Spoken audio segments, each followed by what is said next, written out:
So thank you everyone for joining us tonight. This is week 5 of our Coach Socialization series. So my name is Kirsty. I'm the Community Coaching Lead at Canadian Sports Centre Atlantic. We started this coaching series with an intent to provide a platform for coaches to connect and continue to learn from each other and to learn from professionals on a variety of topics.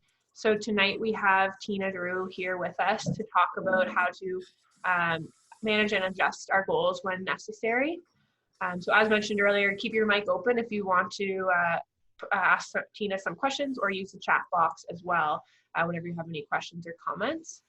So Tina is a mental performance consultant with the Canadian Sports Centre Atlantic, and I'll let her take it away from here. And yeah. Thanks, Kirsty. So I wanted to cover this topic because I think people sometimes end up on one end of the spectrum when it comes to goals of either love them or hate them, or they can never be adjusted. There's no excuse for ever changing a goal or like goals are very flexible and, change them whenever you feel like. So I thought it would be helpful, especially right now when certain things outside of our control are sort of forcing us to change our goals, to also have a conversation of like, when do we adjust them? How do we adjust them? What parts of them do we adjust? And just have a conversation around goals, because I know a lot of people are struggling with what do they strive for this year, right? There's so many unknowns. And so it can be really challenging to even think of like, what am I doing this fall? What's happening next winter, right? Or even by the end of the summer. So before we dive into it, I want to get a sense of what sport you're coming from, and maybe how many years you've been coaching. So for those who have their video on, maybe we'll start with you guys. Brandon, do you want to start us off? Sure. My name is Brandon Blanc. I'm from New Brunswick.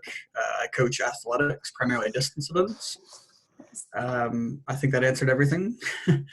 How long have you been coaching for? Oh, right. That was it. I've been coaching about 3 or 4 years continuously, but it's been off and on before that. Cool. Yeah, great. How about you, Brian? I already know, but you can tell everyone else. Hi, Brian from Halifax. I coach curling. Been with curling for about 11 years now. So I've been at it for a bit. Great. And Renee? Hi, so I am in New Brunswick, and I coach artistic swimming, and I've been doing that for 14 years. Great, nice. Jared, you're next on my screen. Hi everyone, my name's Jared. I coach artistic gymnastics. I've been doing that for the past 9 years and just coach primarily women's artistic gymnastics for the last 6. Nice. Christoph? Do you know how to unmute yourself? Or I can unmute you, I think. Let's see. Oh, no, I can't. Kirsty might be able to. There we go. So I'm with Sail Canada. I'm a national team coach for sailing.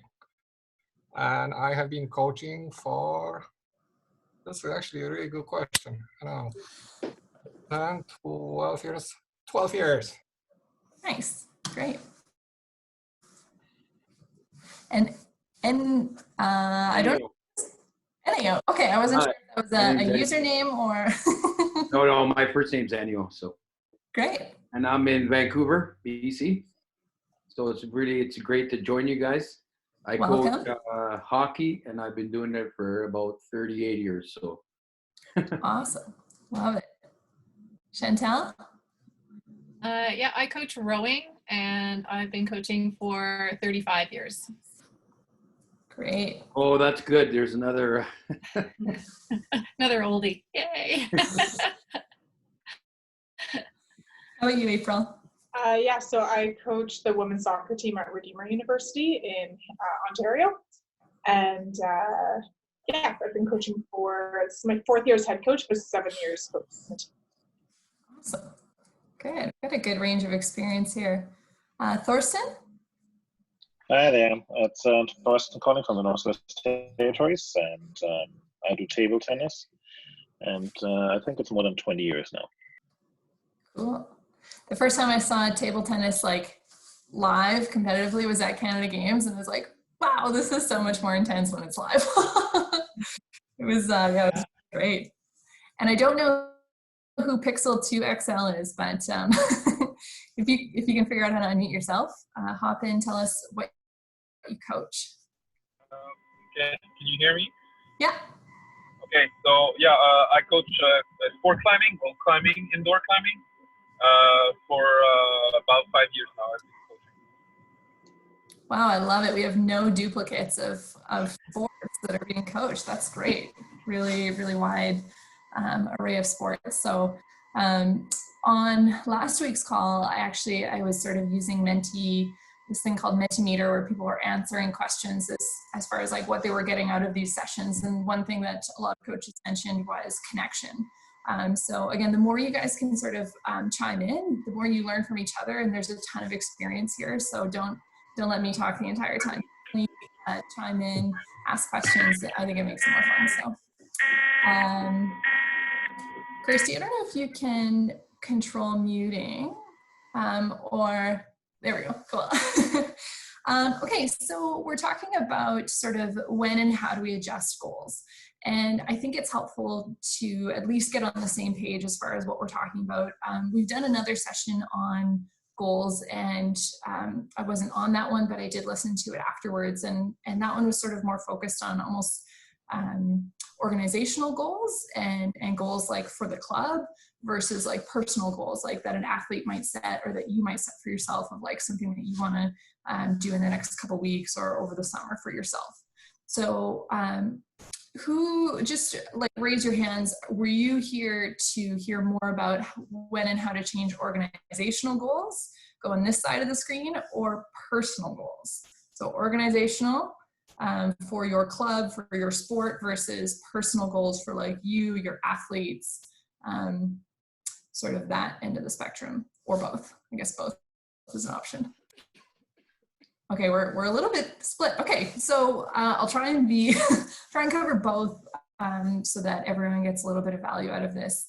Of course, goals, whether you're talking about them on sort of like an organizational side, which I tend to think of more as like objectives or targets. That's sort of the language that I use in my own head, but it's all semantics. It's like, it's the same thing. What are you aiming to do and accomplish? Versus on a personal level of like, what's something really rewarding and meaningful that you're striving for. Of course, I'm sure all of us have heard of SMART goals. So I'm gonna do what I do with the young athletes and see, what do we remember about even just SMART? Let's see if we're all on the same page. What does the S stand for? Specific. Tell me that one. Chantel? Specific. Yes. One. Good. Might as well get the ball rolling, right? Yeah. I love it. What about the M? What does the M stand for? April. Is it measurable? Measurable, yeah, perfect. A? Jared? I was gonna say achievable. Achievable, attainable, yeah. Yeah. There's like 80 different versions of SMART goals if you Google it. So if you just did a quick search on your laptop, you would end up with different ones. The R, I always do a different word. Often, again, you'll look it up, it'll say realistic or something similar, but I always change it to rewarding. The biggest thing is that realistic is the same as attainable. They mean they're similar, that it's not really worth wasting another letter on it. But it's really important that we set goals that are rewarding, because when push comes to shove, if the goal is personally rewarding or there's some sort of meaning to it, we're much more likely to persist in it. You know, we all of us at some point on any striving towards a goal come up to a point where we ask ourselves, why am I doing this? Right? That's not unique. It's really, really common. It's just, when is it going to happen? How often is it going to happen for you? But you want to have a why, and that sort of relates to the R being rewarding when we're talking about goals. And even in an organizational setting, having an organization that has, that mission and that vision, right? If the goals really tie to that, then that's where we sort of turn an organizational goal into something that is rewarding for the organization, for the staff. Because if you buy into that mission, if you buy into that vision, and that really aligns with your own values, that's where you're going to sort of want to strive for those organizational sort of targets or objectives, even if you didn't necessarily personally pick them. The T, who got the T? Brian, do you remember the T? Time bound, as I recall. Yeah, time bound, timely, something to do with time, right? We want to give a due date. I don't know, when am I going to get this done? And again, that's super important as far as our efforts, and it sort of ties into attainability of like, you know, if I give myself a 2-week timeline to get this done versus a 2-month timeline, 2 months might make it slightly more attainable for me to do it, right? So hopefully you guys are all really familiar with this acronym and you apply it, whether it's really formally and sort of laying out all the letters with people, or just, you know, in your conversations with your athletes, just making sure that they're being specific enough that they actually have something that they can measure, rather than I'm better than I was last year. Do you know how good you were last year? How much better do you want to be? 1 second faster, a couple milliseconds faster? You want to jump further, or, you know, so yeah, again, hopefully you guys are applying that. So then when we start thinking about like adjusting these goals, right, we need to think of first, why might we need to adjust them in the first place? So I want to hear from at least 3 of you. What are 3 good reasons that you would have a goal, like a really meaningful, smart goal that you're like, this needs adjusting? What are 3 reasons that that would be sort of a valid thing to do? Injuries. Injuries, great. Yeah, good. Yeah, Ennio? Overachieving or underachieving? Okay, so if you set the goal way too easy and you like went way past it, you might need to adjust it, or vice versa. If you set it really hard and you're like so far from it. Yeah, good point. Yep. What's one more reason? Yeah, Brandon? I think what a lot of us are probably experiencing right now is it's harder to test your goals because there's no competitions available at the moment. Yeah. So like large external factors, no competition, right? So yeah, those are all really great reasons, right? And the only other one that I might throw in there is if your goal no longer aligns with what's important to you. So often societally we can have sort of the 2 ends of the spectrum. So I hate to polarize people, but sometimes people can be like, no excuses, you see something through to the end. And I'm not necessarily opposed to that. I'm personally like, I'm going to see this through, but I might make a different decision next time. I might not set this goal again when I have the option, right? So, you know, if I've committed to something for a year or for 2 months or for a month, and, you know, a week in, I'm like, oh, this is the wrong choice. You know, depending on how serious that is, I'm going to see through my commitment, right? I'm going to finish it off, and then I might not make that commitment again, right? And I can reevaluate at that point, but I'm not necessarily going to be a week in and be like, I don't like this, I'm just going to quit, right? So even if something doesn't necessarily align with our values, it's sort of what is the consequence of us adjusting that goal, and can we see it through? Are there lessons in seeing it through for us? And we can always sort of not even necessarily quit, but just again not set that goal in the future for ourselves. But I think relating it back to like, is this still actually important to me? Of course, you consider people who go to university and they're in year 2 and they're like, I don't actually want to be an engineer or, you know, whatever it is that they've gone to school for. And it's like, you know, there could be different arguments for why it might be important to finish off your degree and why it might be like, you know what, maybe cut your losses and go start pursuing the thing that you actually want to be doing, if you know what that is. So again, there's no hard and fast here, but I think it's always worth considering like when might I and when might I not adjust that goal. But of course, injuries and situations like this with COVID, and just there's no competitions, right? So let's say we have made the decision like, okay, this goal needs adjusting. What do we do? If the goal has been set and it's been connected to your values, to something that's really important to you, and you've really thought out this goal, which ideally, again, we're doing that. I know it doesn't always happen, but we're talking ideals here.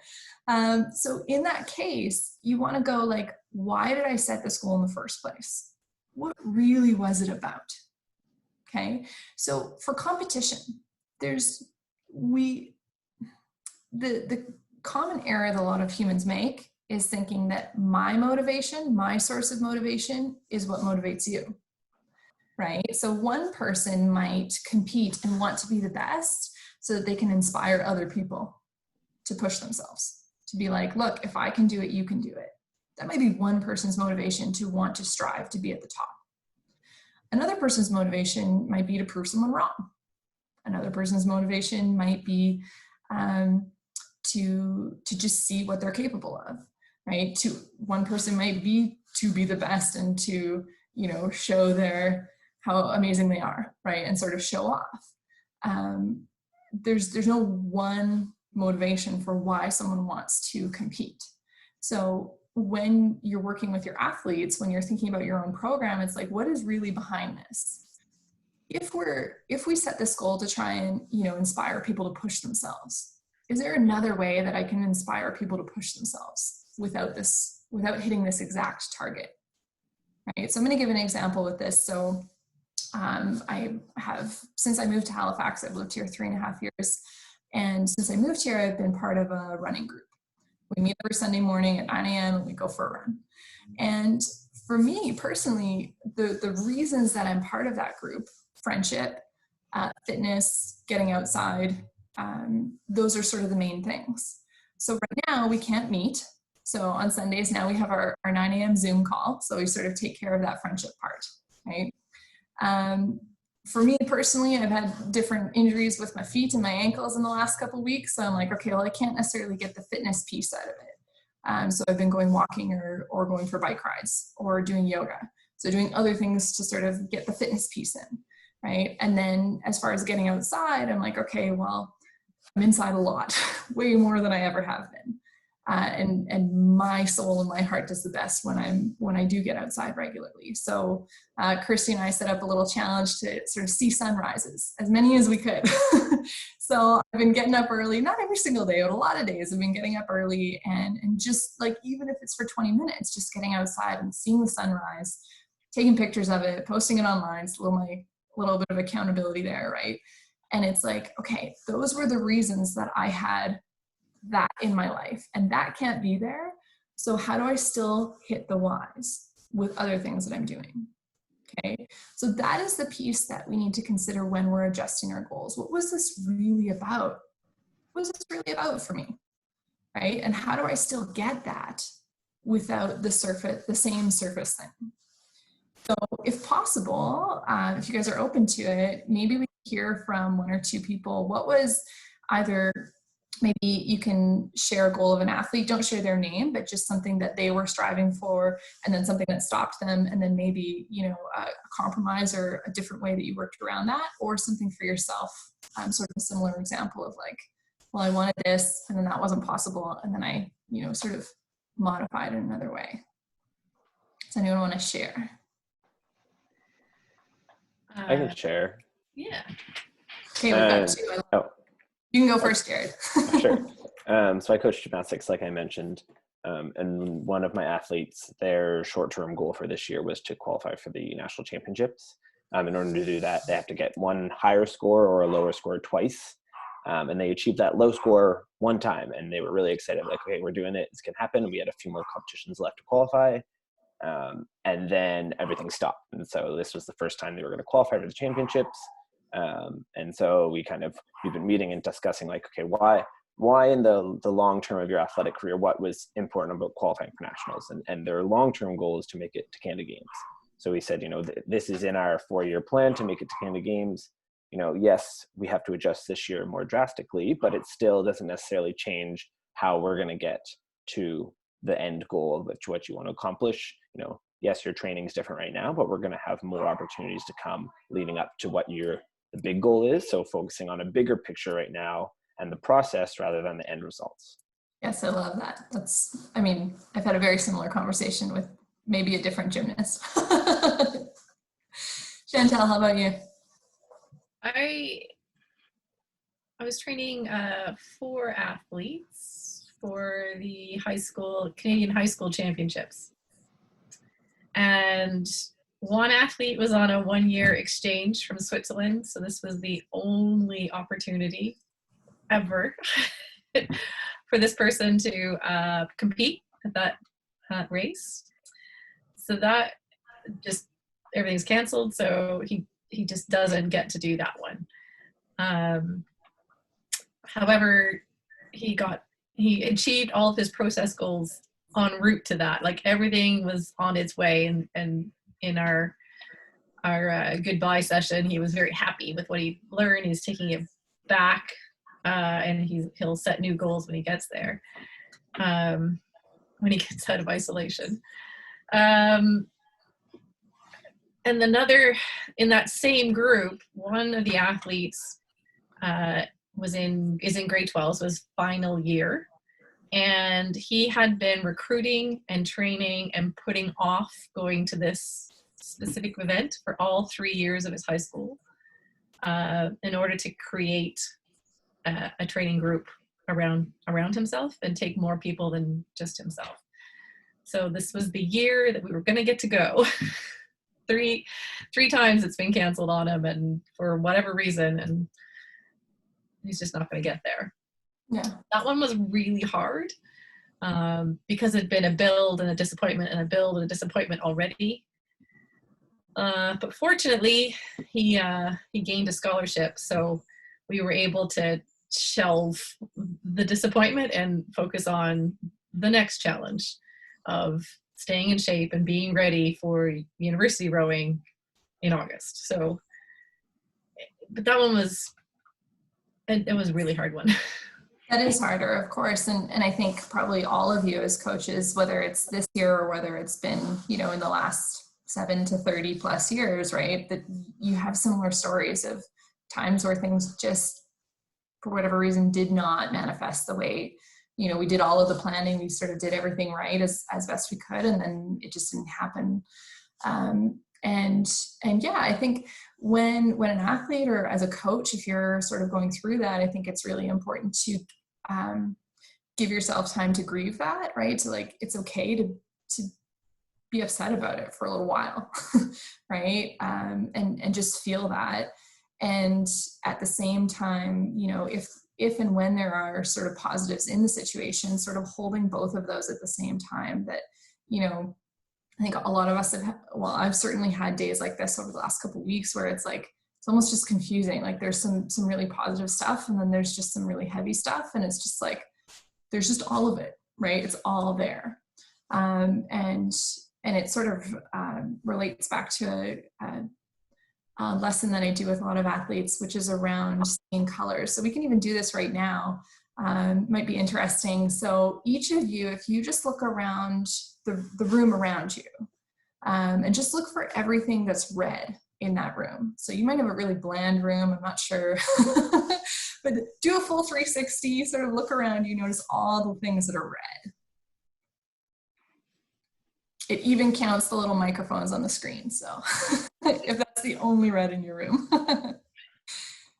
Okay, so I can't tell if the people who are not on video have their eyes closed, but the rest of you I can tell. So close your eyes. Close your eyes, Kate. So put up your hand if you can tell me what's brown in the room. Okay, you got your eyes open. Okay, now you can open your eyes. So it took a second, right? There was like, oh, wait, one over here, one over there, right? Why is it harder to remember what's brown in the room? I guess you're being asked to look for something that you weren't looking at previously. Yeah, exactly. You weren't thinking about brown. You were thinking about red. Usually in almost every room, whether it's the furniture or the flooring or the color on the wall, there's usually actually a lot of brown in our homes, right? But it doesn't necessarily stand out to us. And if we're not intentionally thinking about it, it doesn't. So the way this sort of relates to even just holding different emotions, like when I'm talking to athletes, I sort of tell them, like, see the full rainbow, right? Because often they'll just be focused on the negative of something. And so just recognizing that, yeah, that thing does suck in your event or in this scenario. And at the same time, there's also this, they're both there. and just seeing the full spectrum of emotions, the full spectrum of sort of what's there. And same thing when we have to adjust our goals. There can be contrasting emotions there. There can be guilt and shame and embarrassment and confusion and anger, right? There can be all of that. And then there can also be like hope and excitement and relief and, all sorts of positive emotions. And it's usually those conflicting emotions that make it so confusing for athletes that they're like, I'm almost glad that I don't have to try and strive for that score in gymnastics now because I was actually afraid of it. But at the same time, I'm disappointed and maybe I feel ashamed that I feel happy that I don't have to do it. And like, right, it's like all this stuff. So when you're working with your athletes on their goals and on adjusting these things, just allowing them to experience whatever they're experiencing, right? And being open and trying to be as non-judgmental as you can as to like, yeah, of course you're going to feel that, and that whatever it is that they're feeling, that's okay. So that's a really important piece of it. And again, so like Jared was saying, getting to what was behind this goal and how do we still hit that? And then the other piece that you sort of mentioned, but I'll just make it explicit now is when, especially in this scenario, when the next, let's say 6 to 12 months are very fuzzy and it feels very challenging to make a very specific goal around something. Like even if Nova Scotia is good for, Nova Scotia and BC are doing well, then who knows what's happening in Ontario and Quebec or around the world and international travel. And, like there's a lot of pieces to the sporting world. We're all very connected. So even if you can't necessarily create that really concrete goal or thing that you're striving for this year, which most athletes, that is their long-term goal is 12 months from now or within the next 12 months. And then the short-term goal is like, the 3-month goal, the 2-week goal, and so on, is stretching that timeline out way longer. So lots of our athletes are in high school, they're teenagers. Do they have national team goals? Do they have goals to be on a university team? Do they have goals to be in the Olympics? Much longer term goals that will take years to accomplish. And again, Jared, you're sort of mentioning this of like, that isn't necessarily compromised. Right. And what can I do in the next 6 to 12 months, even if it's not hitting a very specific target? What are some of the things, the habits of thought, the habits behaviorally that will make me successful as a national team athlete when I go to the Olympics? On my university team, I want to be, the captain of the team. I want to be the social person on the team. I want to be the hardest worker, whatever it is. Right. If you can get a really clear idea of what you want 5 years from now, 10 years from now, then it's like, what can I be doing? What habit can I be working on now and over the next couple months so that by the time I get there, that's just what I do, right? That's not a goal that I have to set for myself. So I think some people that I met here in Halifax who didn't know me when I was in my early 20s were like, oh man, like you're always motivated, whatever. And like me, I've known myself my whole life. And I'm like, am I always, like, I don't always have. I don't think in high school, I was like a really motivated kid. Right. But they didn't know me in high school, right? They've only known me now. So sometimes I sort of throw that out to athletes of like, imagine someone meets you 10 years from now. What do you want them to think? That's just who you are. Right? That they're like, wow, you do that thing or you think that way, right? And how can you start chipping away at that now? And yeah, it's not natural now. It's messy and it doesn't happen all the time. But then the more you chip away at it, 2 years from now, someone meets you and they're like, oh, that's just what you do, right? And that's your own little secret of like, I actually made that happen. That's not who I am. That actually took a lot of work for me to, create that experience in my life. Maybe let's hear from 2 or 3 of you, maybe something, again, that either you over the years have sort of worked on to create for yourself, or if you know someone, again, don't say their name, but just share a story of someone who has really worked on a skill and sort of made it into something that is more like a habit for themselves.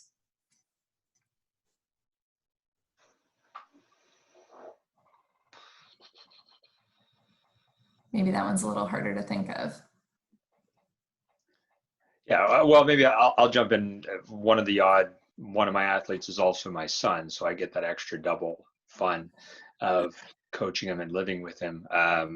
So I'd say, you know, things that he used to do as a younger athlete, younger than he is now, he's only 17, I have seen him change that. And a lot of it was just sort of the maturity of going from being a 10-year-old athlete to being a 17-year-old athlete. But he knew about it, and he addressed it, and specifically he'd get very, very frustrated on the ice, and a lot of broom slams and things he'd get spoken to by the umpires. So we now kind of measured on how many times does he get spoken to by the umpire in a season. And this year was actually the best. I think it was only once. So it was, you know, it was a good year for him. Yeah, that's a great example. Does that spark any other stories in anyone else? I think I can speak from the experience here in the north. Is we have a lot of small communities, and there's not much opportunity and possibility for the kids to do anything other than when people like the RCMP, nurses, or teachers are coming in to help and support them in their goal setting. So about 4 or 5 years ago, there was a teacher coming in doing math, but he also just wanted to focus for himself on physical workout. And then what he started is the physical education classes. He just did his workout and said to the student they can participate in.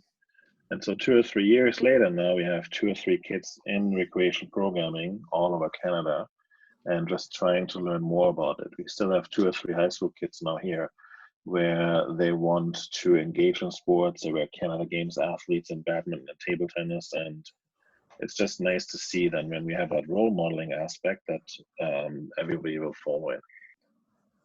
Yeah, I love that, Thorsten. And I think you're exactly right. Like sometimes it's not always, you know, that person being really intentional and being like, I'm going to be like this. Sometimes it is just a role modeling, like just an influence in that person's life where, you know, at one point in their life, maybe they were less organized and then sort of either joined a club that was very organized, or a certain coach that they were working with, or a certain parent that they started interacting with, or a teammate who really influenced them, and suddenly, you know, like they're showing up earlier and they're having things packed and ready to go, and like, you know, sometimes those things can change over time. So I think, again, with these goals, it's always what's behind it, how do I still hit that, whatever the why was behind it. And the challenging thing for a lot of athletes is that they haven't thought about the why. The why is that it sounded good, that they thought that's what they should be doing.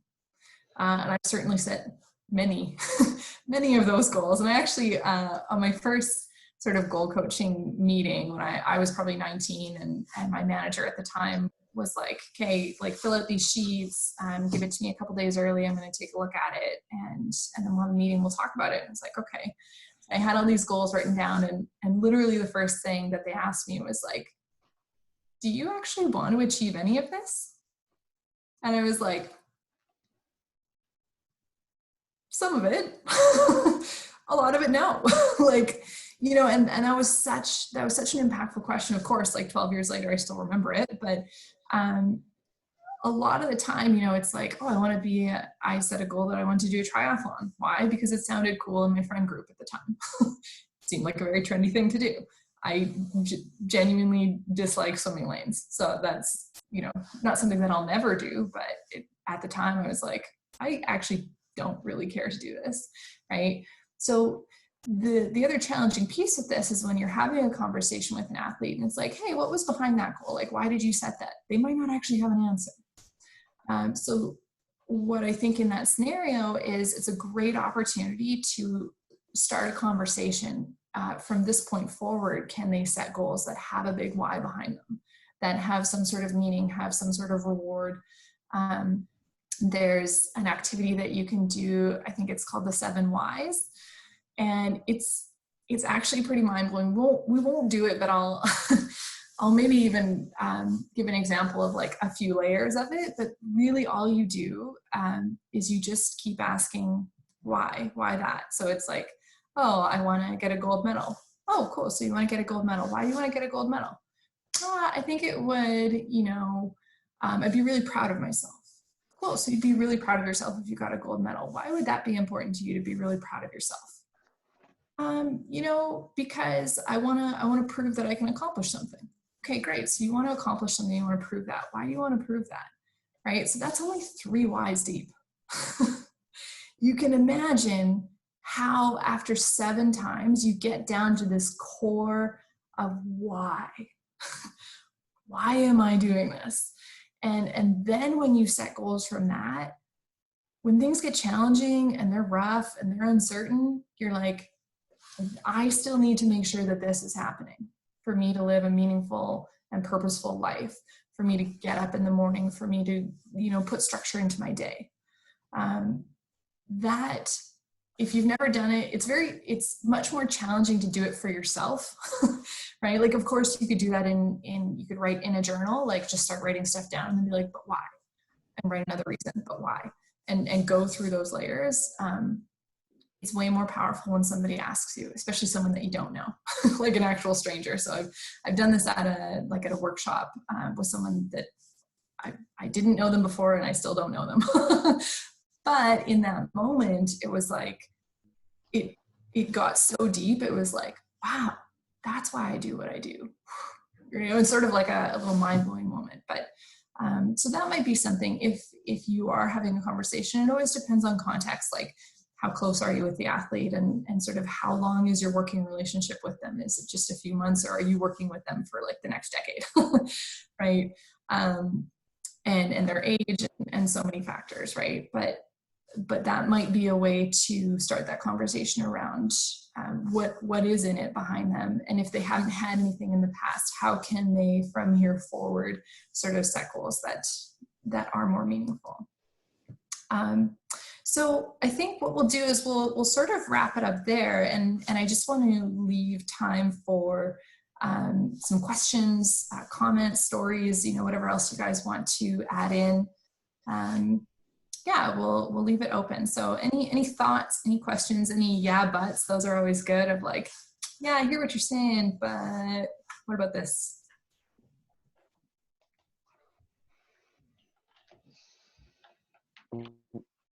I have a question regarding athletes who are planning on retiring this year, and kind of how to help them with their goals. And that's a whole open book right there. But if you have any resources around that, that would be great. Yeah, and gymnastics retirement is usually what, 16, 15? Are you at the age group, or are you thinking 20s, like early 20s? No, yeah. So it's actually a group of 3 of them. They've been all in gymnastics for a long time, and they're in grade 11 this year and decided this is the year they've always planned to have their last year, to have grade 12, to feel like a normal human and focus on school a bit and, you know, have that time for themselves. And so they wanted to have like the best year possible this year. And then with it coming short, they're all mixed emotions about, oh, that's how my athletic career is ending. So if you have any resources around kind of helping them cope with that or talking them through that process would be great. Totally. The first thing I would say if I was having a conversation with them is I would ask, like, okay, you wanted this to be the best year ever. What does the best year ever mean to you? For one person, it's like, I wanted to have a ton of fun and I wanted to push myself. For someone else, it's like, I had to be the best. For someone else, it's like, I had to prove someone wrong. Or like, you have to ask them, what does this being the best year, what does that mean for you? Right? And again, that is sort of the why behind it. And then it's like, okay, do you feel like you accomplished that this year? Yes or no, or maybe a little bit, or, you know, they'll have their own response to that. And then let's say they didn't accomplish it, or they sort of did, but they didn't really. Then again, you're not going to make the choice for them. They need to make the choice for themselves. But it's like, okay, so let's think about next year. If this was the end, are you okay with that? Right? If, you know, making a little bit of progress and, you know, considering what's going on in the world, are you okay with that? And maybe they're not.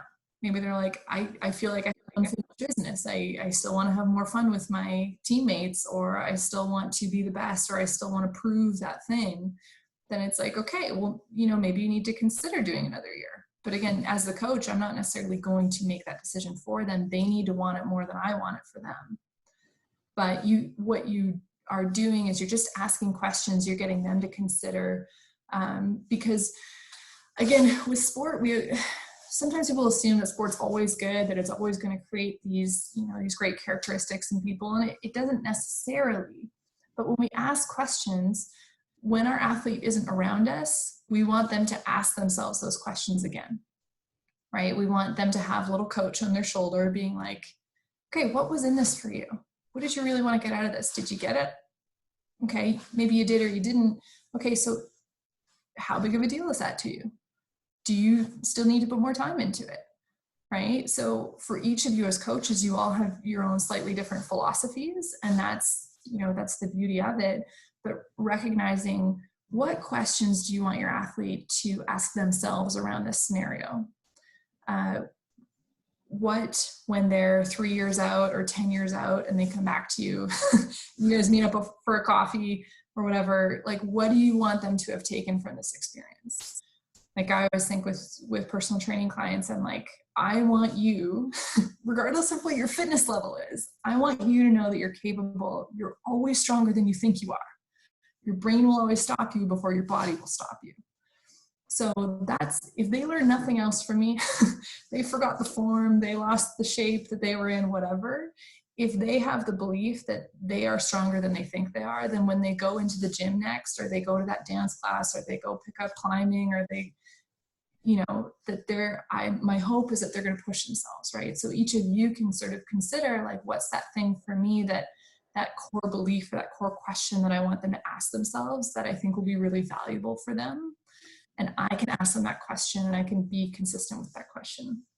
So yeah, sort of to those athletes who were likely to retire this year, they may not, right? And they don't have to make the decision right away, right? You can also be like, you know what, even if right now you feel like you're definitely retired, and that's definitely what's happening, just play with the question. Just let that question sort of marinate in your brain over the summer, or set it aside for a while and then bring it back in July or bring it back in August and sort of reconsider, because, after a few months, they might be like, you know what, actually, I do want another kick at the can. I just want to try one more time, just see what happens next year, right?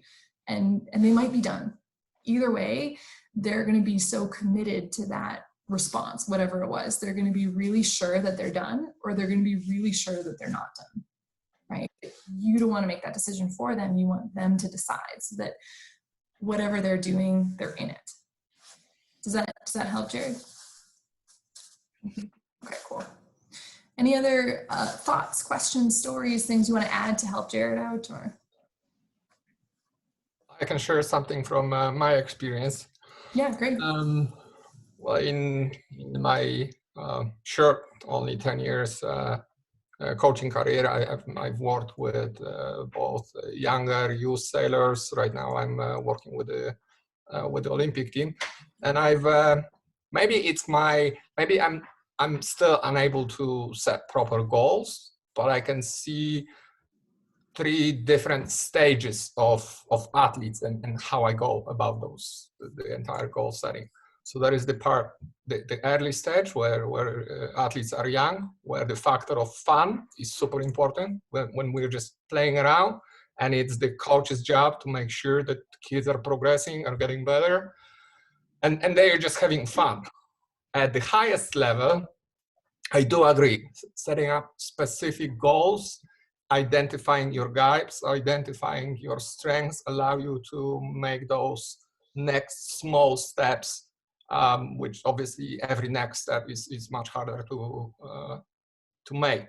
But there is like this middle part of athletes that, let's say, get into the professional sport, that haven't yet established themselves with those more experienced athletes, where, except for goals, which are very often yes or no, I can achieve, or I'll be struggling, kind of thing, what comes with that is vision. And I think vision is even more important than goals themselves.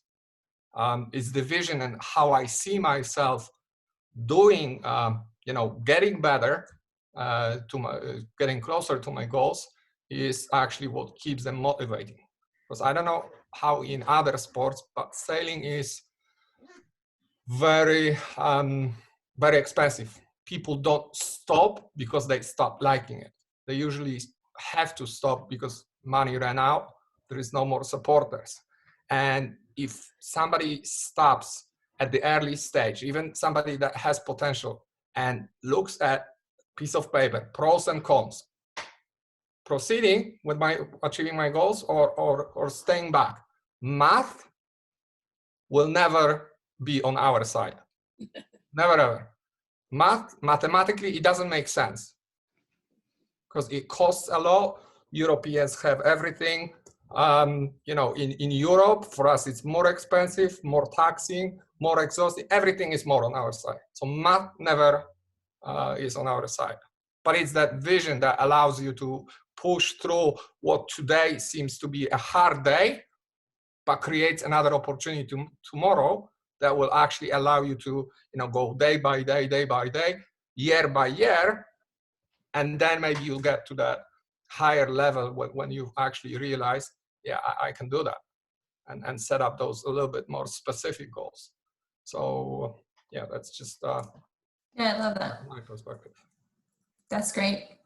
And maybe I'll add one last tidbit here, is that in research around motivation, there's a ton of different motivational theories. But one paper that in a course that I was teaching at Dalhousie, we were sort of talking about motivation and sort of newer thoughts on it. And this paper was talking about sort of 3 main types of motivations. So a lot of us sort of think of internal and external, right? Internal being something that I genuinely want to do, something that I like, I enjoy, versus external, I don't necessarily like it, or I might, but there's income, there's fame, there's something outside that's sort of driving me to do that thing, to go to work, to get the marks that I need to get to win the medal. But this paper was also talking about achievement motivation, which I think it just really rings true for so many athletes and performers and business people, and in any field. But achievement motivation is different in that it's not necessarily an external motive. It's the achievement, it's the getting better, it's the learning, it's the being better than I was yesterday that's motivating me. And it's not necessarily enjoying the activity, enjoying the thing that gets me the achievement, but it's the achievement itself. That is the goal, right? And I think that really rings true for a lot of athletes, that, yeah, they don't necessarily love every hour of training, but they love the achievement of it, right? And for all athletes and all coaches, even all people, right? We're not only in one of those camps. We're going to fluctuate in and out of all of those. And Christoph, you were sort of speaking to this of like, when we're children, when we're younger, maybe when we're new to an activity, it often is about, I just genuinely enjoy this and I like this and it's fun, right? And when we're paid to do it and when it is our job, there is a large external motivator, whether it's my reputation, my income, my contract, whatever, right? There can be other external motivators. And sometimes the achievement motivation can sort of carry us between those two. So when we're sort of doubting, like, I don't know if I like this anymore, or this isn't as fun as it used to be, and it's not my job, and it's not my entire reputation or whatever, then it's like, can we do it just for the achievement, just for the improvement, which sort of you were saying that middle ground of like, having that vision and striving for something. And that was sort of something that was popping into my head. So maybe that language might help you when you're speaking with athletes as well, that it's not necessarily just internal, external, but there are people who do things not necessarily because they like, for me, I don't always love running, but I do like the achievement piece of it, of getting faster or stronger, or this is less annoying, or Does this have a scientific name or a branch, or is the paper accessible somehow? It's actually. Yeah, I can, afterwards, I can send you the sort of the name of it. Oh, that would be nice. Yeah. I'm not sure if it's like, open source or whatever, but I can at least share the name with you and I can get that to you. Yeah. Thank you. Yeah, and we can include that in the description box of our YouTube post when we'll be posting this recording on our YouTube page, so we can include that in the description if you want to go back. Perfect. Yeah. Cool. Any last questions or thoughts or stories that anyone wants to add in? We seem content. Okay. Well, thank you all so much for tuning in. It's been really lovely just hearing from all of you, and I love that we had a really large spectrum of coaches from different sports and different levels of experience from across the country. So hopefully you got at least one thing out of it. I don't necessarily take in the whole thing, but at least hopefully everyone has one takeaway. And again, after we're done recording, if you want to hang out, ask any other questions or chat about things, we're happy to chat. So thanks. Thank you. Thanks, Tina. Yeah, thank you, everyone. Thanks, guys. Thanks, Tina. Thank you. Everyone. Can I ask you something?